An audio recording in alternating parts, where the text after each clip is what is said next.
ಪಿತಾಶ್ರೀ ಹಾಗೂ ಆಪತ್ ಬಾಂಧವನನ್ನು ಬಲಿ ಕೊಡಲಾರೆ.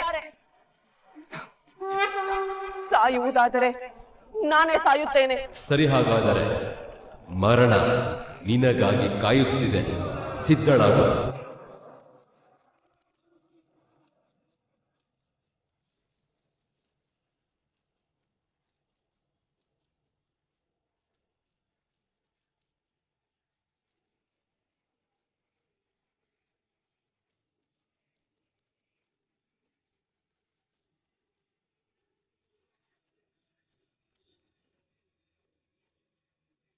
ನೀನು ಪರೀಕ್ಷೆಯನ್ನು ಗೆದ್ದು ಬಂದಿದ್ದೀಯ ಗಂಧರ್ವ ಕನ್ಯೆ. ಆದರೆ ಬೆಂಕಿ, ಪಿತಾಶ್ರೀ, ಆಪತ್ ಬಾಂಧವ ಎಲ್ಲವೂ ನನ್ನ ಮಾಯಾ ಸೃಷ್ಟಿ. ಹೆದರಬೇಡ, ಇಬ್ಬರು ಅವರವರ ಜಾಗದಲ್ಲಿ ಕ್ಷೇಮವಾಗಿದ್ದಾರೆ. ಮೊದಲನೆಯ ಪರೀಕ್ಷೆಯಲ್ಲಿ ನಿನ್ನ ಮನೋಬಲವನ್ನು ಪರೀಕ್ಷಿಸಿದೆ. ಎರಡನೆಯ ಪರೀಕ್ಷೆಯಲ್ಲಿ ನಿನ್ನ ಬುದ್ಧಿಮತೆಯನ್ನು ಪರೀಕ್ಷಿಸಿದೆ. ಮೂರನೆಯ ಪರೀಕ್ಷೆಯಲ್ಲಿ ನಿನ್ನ ಹೃದಯವನ್ನು ಪರೀಕ್ಷೆ ಮಾಡಿದೆ. ಸಿದ್ಧಿ ಪಡೆಯೋದಕ್ಕೆ ಶುದ್ಧವಾದ ಹೃದಯವಿರಬೇಕು. ಆ ಶುದ್ಧ ಹೃದಯ ನಿನಗಿದೆ. ಯಕ್ಷನ ಪರೀಕ್ಷೆಯಲ್ಲಿ ನೀನು ವಿಜಯಿಯಾಗಿದ್ದೀಯ.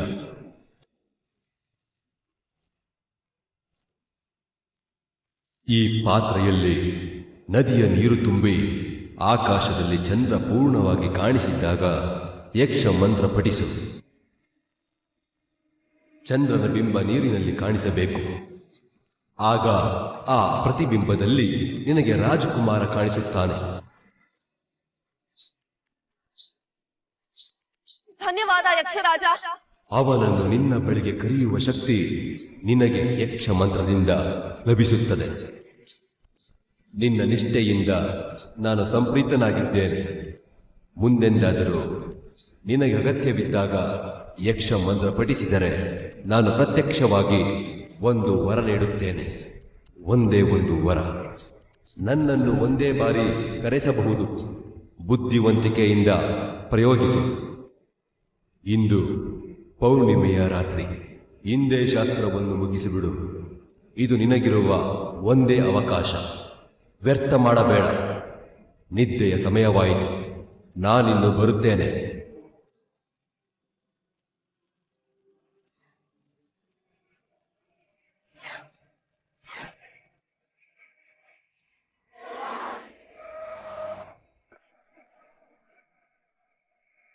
ಯಾಕೆ ನಿಲ್ಸಿದೆ? ಸ್ಟ್ರೇಟ್ ಹೋಗು ಹರ್ಷ.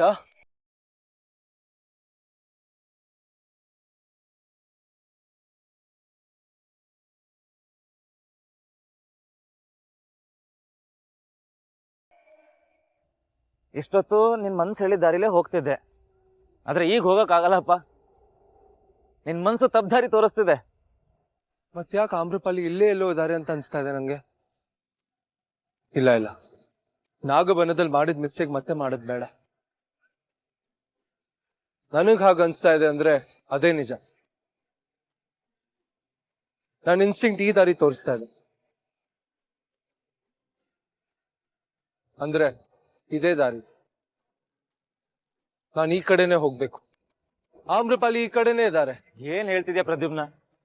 ನೀನ್ ಇವತ್ತಂತೂ ಸಿಕ್ಕಾಪಟ್ಟೆ ಕನ್ಫ್ಯೂಸ್ ಮಾಡ್ತಿದ್ಯಾ. ಫಸ್ಟ್ ಆಫ್ ಆಲ್ ದಾರಿ ಗೊತ್ತಿಲ್ದಿರೋ ಜಾಗದಲ್ಲಿ ಇಷ್ಟು ದೂರ ಕರ್ಕೊಂಡ್ ಬಂದಿದ್ಯಾ. ಈಗ ಈ ಕಾಡಲ್ಲಿ ದಾರಿ ಇಲ್ದಿರೋ ಜಾಗದಲ್ಲಿ ದಾರಿ ಕಾಣ್ತಿದೆ ನಿನ್ಗೆ. ಅಂಡ್ ಇಂಥ ಕಾಡಲ್ಲಿ ಆಮ್ರಪಾಲಿ ಇದ್ದಾರೆ ಅಂತ ಹೇಳ್ತಿದ್ಯಾ. ಅಲ್ಲ, ಅವ್ರು ಇಷ್ಟೊತ್ತರ ಈ ಕಾಡ್ಗೆ ಯಾಕೆ ಬರ್ತಾರೆ?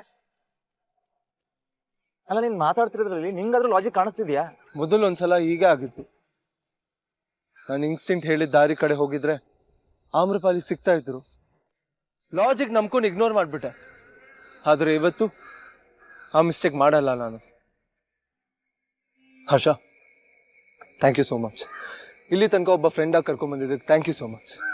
ಹಾಗಂತ ಇದಾದ್ಮೇಲೆ ನಿನಗೆ ನಾನು ತೊಂದರೆ ಕೊಡಲ್ಲ. ಮುಂದಿನ ದಾರಿ ನಾನು ಒಬ್ಬನೇ ಹೋಗ್ತೀನಿ. See you. ಏನ್ ಹೇಳ್ತಿದ್ಯಾ?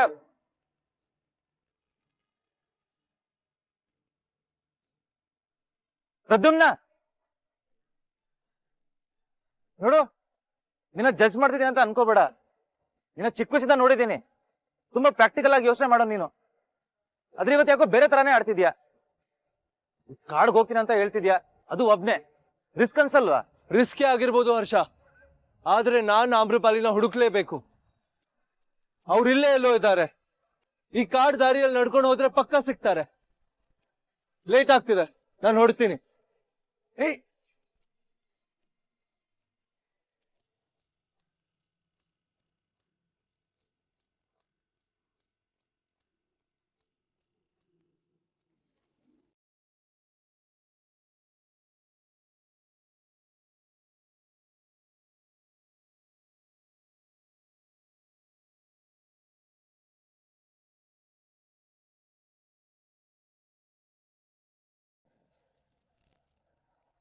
ಇಷ್ಟು ಬೇಗ ಸಮಯ ಆಯ್ತು. ಆಮ್ರಪಾಲಿ ಕೊಟ್ಟಿದ್ದ ಕಷ್ಟಕ್ಕೆ ಇಷ್ಟು ಬೇಗ ಪ್ರತಿಫಲ ಸಿಗ್ತಾ? ಪ್ರದ್ಯುಮ್ನ, ನನ್ ಮಾತ್ ಕೇಳು. ಎಲ್ಗ್ ಹೋಗ್ತಿದ್ಯಾ? ಕಾಡಿದು ಮಧ್ಯರಾತ್ರಿ ಕಾಡ್ ಪ್ರಾಣಿ ಇರುತ್ತೆ ನೋಡು. ನನ್ ಮಾತ್ ಕೇಳು, ರಿಸ್ಕ್ ವಾಪಸ್ ಬಾ. ಆಮ್ರಪಾಲಿ ಇಲ್ಲೇ ಇದ್ದಾರೆ ಹರ್ಷ, ನಾನು ಇಲ್ಲಿಗೆ ಹೋಗ್ಲೇಬೇಕು. ದೇವ್ರೇ, ಆಮ್ರಪಾಲಿ ಆಮ್ರಪಾಲಿ, ಯಾರದು ಆಮ್ರಪಾಲಿ? ಅವ್ರ ಸಲುವಾಗಿ ಯಾಕೆ ಹೀಗೆ ಆಡ್ತಿದ್ಯಾ? ಇಷ್ಟೊತ್ತಲ್ಲಿ ಒಂಟಿಯಾಗಿ ಕಾಡ್ಗೆ ಯಾರು ಬರ್ತಾರೆ? ಅಲ್ಲ, ನೀ ಇಷ್ಟೊತ್ತಲ್ಲಿ ಕಾಡ್ ದಾರಿಗೆ ಹೇಳಿದ್ರೆ ಮನೇಲಿ ವರಿ ಮಾಡ್ಕೊಳಲ್ವಾ? ನೋವೇ, ಇಷ್ಟೊತ್ತು ನಿನ್ ಮಾತು ಕೇಳ್ದೆ, ಇನ್ನ ಆಗಲ್ಲ. You should come with me. ನನ್ ಸಿಚುವೇಶನ್ ನಿನಗೆ ಹೇಗೆ ಅರ್ಥ ಮಾಡಿಸ್ಲಿ ಹರ್ಷ? ನೋಡು, ಪ್ಲೀಸ್ ಬಿಟ್ಬಿಡು ನನ್ನ. ನಾನು ಅವ್ರನ್ನ ಹುಡುಕ್ಬೇಕು. ಯಾಕಂದ್ರೆ ನನ್ನಿಂದಾನೇ ಅವ್ರಿಗೆ ಈ ಪರಿಸ್ಥಿತಿ ಬಂದಿದ್ದು. ಅವ್ರಿಗೆ ಹೆಲ್ಪ್ ಮಾಡ್ತೀನಿ ಅಂತ ನಾನು ಅವ್ರಿಗೆ ಪ್ರಾಮಿಸ್ ಮಾಡಿದ್ದೆ ಹರ್ಷ. ಆದ್ರೆ ಆ ಪ್ರಾಮಿಸ್ನ ಬ್ರೇಕ್ ಮಾಡಿ ತಪ್ಪು ಮಾಡ್ಬಿಟ್ಟೆ. ಅವ್ರೀಗ ಒಬ್ಬರೇ ಇದ್ದಾರೆ. ನನ್ನಿಂದಾನೇ ಅವ್ರಿಗೀಗ ಕಾಡಲ್ಲಿ ಅಲಿಯೋ ಸ್ಥಿತಿ ಬಂದಿರೋದು.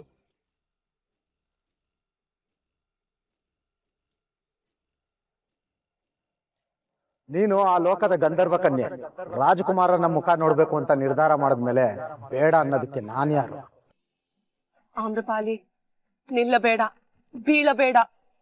ನಿನ್ನನ್ನು ಬಿಟ್ಟರೆ ಗಂಧರ್ವ ಲೋಕವನ್ನು ಉಳಿಸುವವರು ಯಾರೂ ಇಲ್ಲ. ಪಿತಾಶ್ರೀ ಗಂಧರ್ವ ಲೋಕದ ಎಲ್ಲ ಅಮಾಯಕ ಬಂಧುಗಳು ನಿನ್ನ ಮೇಲೆ ಅವಲಂಬಿತರಾಗಿದ್ದಾರೆ. ನೀನು ಒಬ್ಬಳೇ ಇರಬಹುದು, ಆದರೆ ನೀನು ಬಲಹೀನಳಲ್ಲ. ನಿನ್ನಲ್ಲಿ ಶಕ್ತಿ ಇದೆ. ನೀನು ಈ ಕಾರ್ಯವನ್ನು ಮುಗಿಸುತ್ತೀಯ. ಮುಂದೆ ನಡೆ.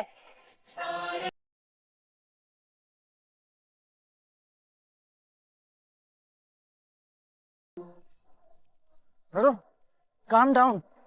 ನಂಗೆ ಅರ್ಥ ಆಗುತ್ತೆ ನಿಂಗೆ ಅವ್ರ ಮೇಲೆ ಕನ್ಸರ್ನ್ ಇದೆ ಅಂತ. ಹಾಗಂತ ಕಾಡಲ್ಲಿ ಒಬ್ಬನೇ ಹೋಗಿ ಬಿಡಕ್ಕಾಗುತ್ತಾ?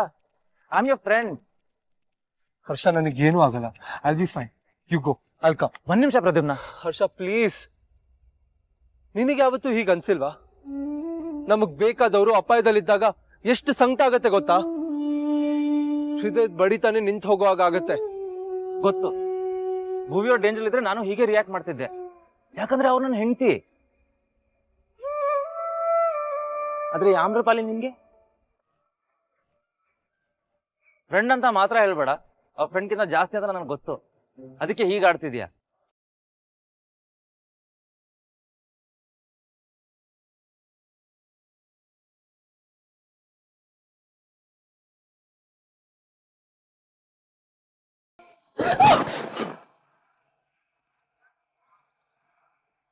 ಏನಾಯ್ತು?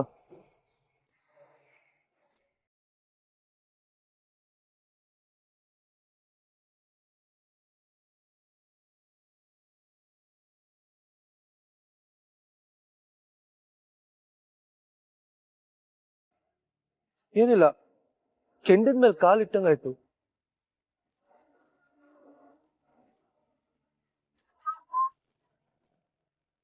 ಪ್ರದ್ಯುಮ್ನ, ನಂಗೆ ನಿಜವಾಗ್ಲೂ ಏನು ಅರ್ಥ ಆಗ್ತಾ ಇಲ್ಲ. ಬಟ್ ಒಂದ್ ಕ್ಲಿಯರ್ ಆಗಿದೆ, ನೀನ್ ನಿಜವಾಗ್ಲೂ ಕಷ್ಟದಲ್ಲಿದ್ಯಾ. ಏನ್ ಕಷ್ಟ ಅಂತ ಎಕ್ಸ್ಪ್ಲೇನ್ ಮಾಡಕ್ಕಾಗದೆ ಒದ್ದಾಡ್ತಿದ್ಯಾ.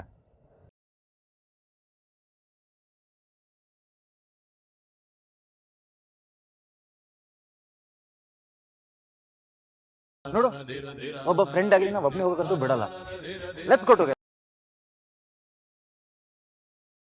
ನೀನ್ ಆಮ್ರಪಾಲಿ ಹುಡುಕೋದು ಅಷ್ಟು ಇಂಪಾರ್ಟೆಂಟ್ ಆದ್ರೆ ಈ ಟೈಮಲ್ಲಿ ನಿನ್ ಜೊತೆ ಇರೋದು ನಂಗೆ ಅಷ್ಟೇ ಇಂಪಾರ್ಟೆಂಟ್.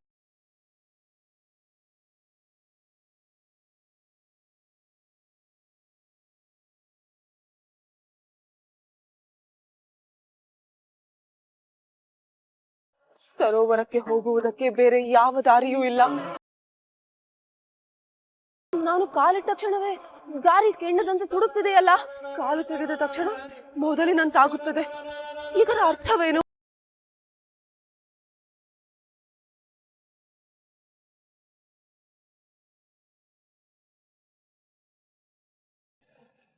ಗಂಧದ ಮೇಲೆ ನಡೆದೆ ನಾನು ಸರೋವರವನ್ನು ಮುಟ್ಟಬೇಕು ಎನಿಸುತ್ತದೆ.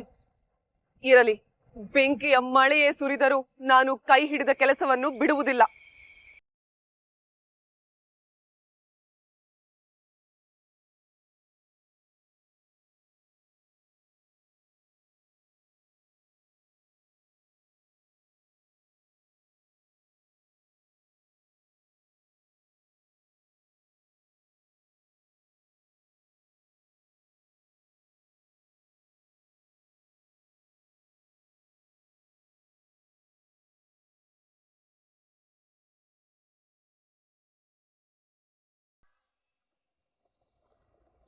ಯಾವುದೇ ಕಾರಣಕ್ಕೂ ನೀರಿನ ಮೇಲೆ ಕಾಲಿಡಬೇಡ ಆಮ್ರಪಾಲಿ. ನೀರನ್ನು ತುಳಿದರೆ ನನ್ನನ್ನು ತುಳಿದ ಹಾಗೆ. ನಾನು ಕೋಪಗೊಂಡರೆ ನೀನು ಪಟ್ಟ ಶ್ರಮವೆಲ್ಲ ವ್ಯರ್ಥವಾಗುತ್ತದೆ. ರಾಜಕುಮಾರ ನಿನಗೆ ಸಿಗುವುದಿಲ್ಲ. ಹಾಗೆ ಆಗಲಿ ಯಕ್ಷರಾಜ.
ಆಗ್ಲಿ ಆಗ್ಲಿ, ಫಲ ಸಿಗಬೇಕು ಅವಳಿಗೆ. ಯಾವುದೋ ಲೋಕದಿಂದ ಈ ಲೋಕಕ್ಕೆ ಬಂದು ಊರೂರು ಸಿಟ್ಟು ಪಡಬಾರ್ದು ಕಷ್ಟಪಟ್ಟಿದ್ದಾಳೆ. ಫಲ ಅವಳಿಗೆ ಸಿಗಬೇಕು, ಅವಳಿಗೆ ರಾಜಕುಮಾರ ಸಿಗಬೇಕು. ಈ ಜಗತ್ತು ಕ್ರೇಜಿ ಪೀಪಲ್ ಇಂದ ತುಂಬಿದೆ. ಆದ್ರೆ ನೀನ್ ಅಲ್ಲಿ ಇಷ್ಟಕ್ಕೆ ಬರಲ್ಲ ಅಂತ ಅನ್ಕೊಂಡಿದ್ದೆ. ನೀನ್ ನೋಡಿದ್ರೆ ನಂಬಿಕೆನೆ ಉಲ್ಟಾ ಮಾಡ್ಬಿಟ್ಟಿಯಲ್ಲ. ಅಲ್ಲ, ನೀನ ಈ ರೇಂಜಿಗೆ ಚೇಂಜ್ ಮಾಡಿದಿಲ್ಲ ಅಂದ್ರೆ ಆಮ್ರಪಾಲಿನ ನಾನು ನೋಡ್ಲೇಬೇಕು. ಪ್ರದ್ಯುಮ್ನ, ನಿನ್ನ ಹತ್ರನೇ ಮಾತಾಡ್ತಿರೋದು. ಆದ್ರೆ ಅಮ್ಮನಿಂದ ಮಗನ್ನ ಕಿತ್ಕೊಂತಿಯಲ್ಲ, ಅಮ್ಮನಿಗೆ ಸಮಾಧಾನ ಮಾಡೋದು ಯಾರು? ರಾಜ್ಕುಮಾರ ಉಳ್ಕೊಂಡ್ರೆ ಮಗ ಸಾಯ್ತಾನೆ, ಮಗ ಉಳ್ಕೊಂಡ್ರೆ ರಾಜ್ಕುಮಾರ ಸಾಯ್ತಾನೆ.